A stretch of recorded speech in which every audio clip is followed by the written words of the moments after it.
Assalamualaikum warahmatullahi wabarakatuh. Salam sejahtera untuk kita semua. Baik, pada video kali ini kita akan membahas mengenai jenis dan klasifikasi media pembelajaran. Video ini dibuat sekaligus untuk memenuhi tugas dari mata kuliah Media Pembelajaran PPKM yang diampu oleh Bapak Supentri MPD. Berbicara mengenai jenis dan klasifikasi media pembelajaran, sebelum itu tentunya kita harus berpikir terlebih dahulu, apa yang dimaksud dengan media pembelajaran?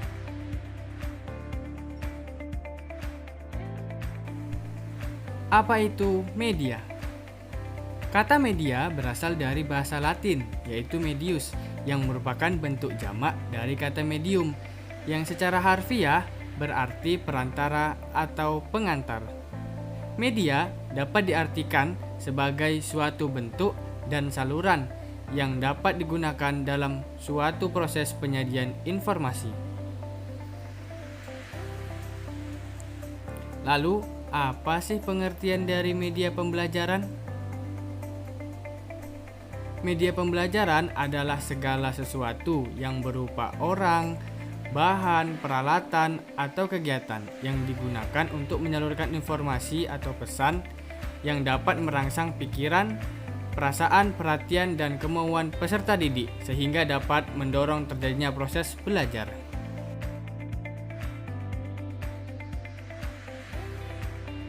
Baik, selanjutnya masuk ke klasifikasi media pembelajaran. Klasifikasi media pembelajaran menurut Widya Sanjaya dapat dibagi menjadi beberapa klasifikasi menurut sudut pandangnya. Yang pertama yaitu dilihat dari sifatnya. Media dapat dibagi menjadi tiga. Yang pertama media visual, yang kedua media auditif, dan yang ketiga media audiovisual. Media visual adalah media yang hanya dapat dilihat saja tanpa mengandung unsur suara, seperti film slide, foto, lukisan, gambar, dan desain grafis. Yang kedua yaitu media auditif, yaitu media yang hanya dapat didengar atau media yang hanya memiliki unsur suara, seperti tape recorder, radio, kaset, dan rekaman suara. Yang ketiga yaitu media audiovisual. Media ini merupakan gabungan dari media visual dan media auditif.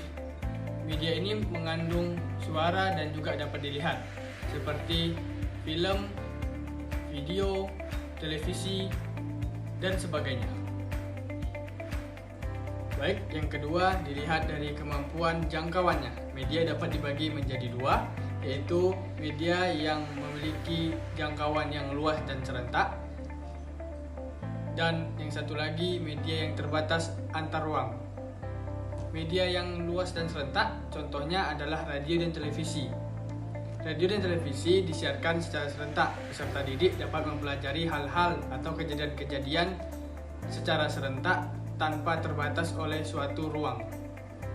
Yang kedua, contohnya yaitu media yang daya liputnya terbatas seperti slide, video, dan sebagainya. Untuk menggunakan media ini dibutuhkan mengumpulkan peserta didik dalam suatu ruangan agar dapat menggunakan media pembelajaran ini. Oleh karena itu disebut media pembelajaran ini adalah media yang terbatas oleh ruang. Baik, berikutnya media dilihat dari cara atau teknik pemakaiannya. Media dapat dibagi menjadi dua menurut cara atau teknik pemakaiannya. Yang pertama yaitu media yang diproyeksikan, dan yang kedua yaitu media yang tidak diproyeksikan.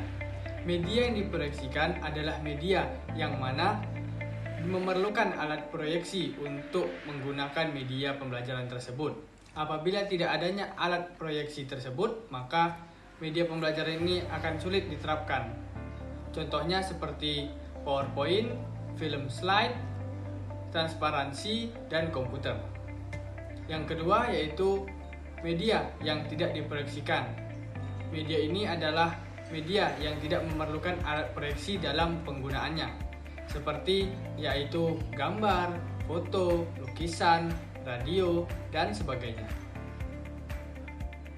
Baik, berikutnya kita masuk kepada klasifikasi menurut Anderson. Media pembelajaran menurut Anderson dibagi menjadi 10. Yang pertama yaitu media audio, yaitu media yang hanya berupa suara seperti siaran radio, CD, rekaman audio, dan telewicara. Yang kedua yaitu media cetak. Media cetak ini berupa media pembelajaran, modul, makalah, dan sebagainya yang tidak mengandung unsur suara.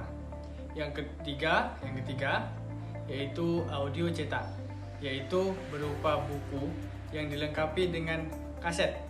Contohnya yaitu apabila dalam modul-modul bahasa Inggris ada kaset khusus listening, yang mana nanti di dalam buku tersebut dijelaskan teksnya dan siswa dapat mendengarkan suaranya.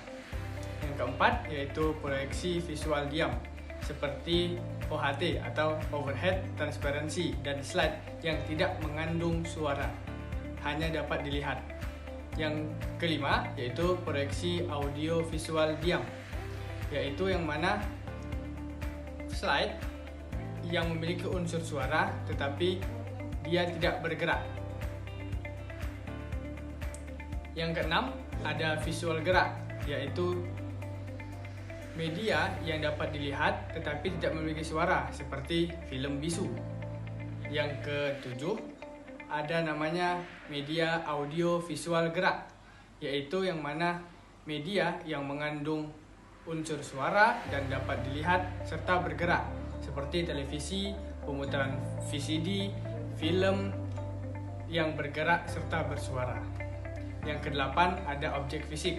Objek fisik ini medianya seperti benda nyata, model, spesimen, dan sebagainya. Yang kesembilan ada media manusia dan lingkungan. Media ini merupakan media berupa manusia seperti guru, pustakawan, laboratorium, sejarawan, ekonom, dan berupa lingkungan seperti kebun binatang, cagar alam, dan lain-lain. Yang terakhir yaitu komputer. Komputer ini dapat berupa CAI, yaitu pembelajaran dengan bantuan komputer. Jenis-jenis media pembelajaran. Jenis-jenis media pembelajaran dapat dibagi menjadi 3 bagian. Yang pertama, media visual.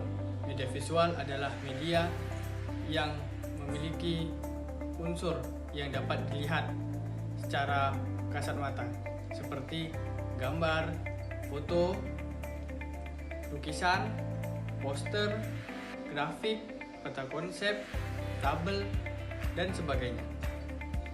Dalam media ini, siswa dapat melihat bagaimana materi pembelajaran yang disampaikan oleh gurunya.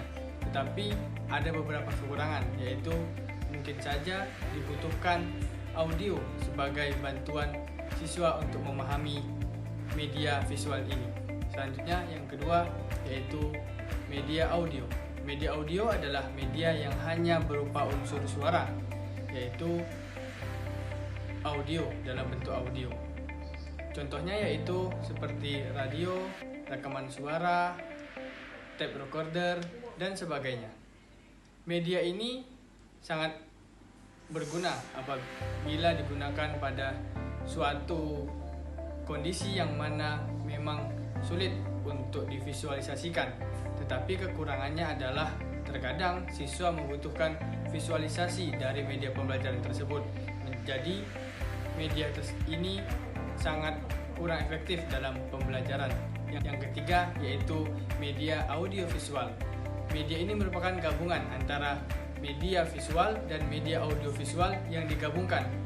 Dalam media ini terdapat unsur yang dapat dilihat, yaitu berupa unsur visual, dan yang dapat didengar, yaitu berupa unsur audio atau unsur suara. Dalam media ini, gabungan tersebut dapat siswa visualisasikan dan dapat siswa dengar pembelajaran yang disampaikan oleh gurunya. Oleh karena itu, media pembelajaran ini adalah media yang sangat dianjurkan dalam pembelajaran yang diajarkan oleh para pendidik nantinya. Media ini seperti contohnya yaitu PowerPoint yang memiliki suara, atau slide yang memiliki suara, atau bisa jadi berupa bentuk video yang memiliki suara, televisi, dan sebagainya.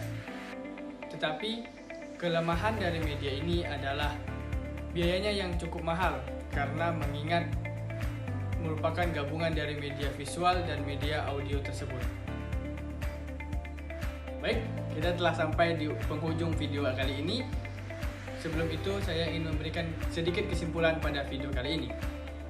Media pembelajaran adalah segala sesuatu yang berupa orang, bahan, peralatan, atau kegiatan yang digunakan untuk menyalurkan pesan yang dapat merangsang pikiran, perasaan, dan juga merangsang perhatian dari peserta didik untuk mendorong peserta didik melakukan proses pembelajaran. Jenis-jenis media pembelajaran dapat dibagi menjadi 3. Yang pertama, media visual, yang kedua, media audio, dan yang ketiga, media audio visual. Berkenaan dengan klasifikasi media pembelajaran, terdapat beberapa perbedaan dari masing-masing ahli.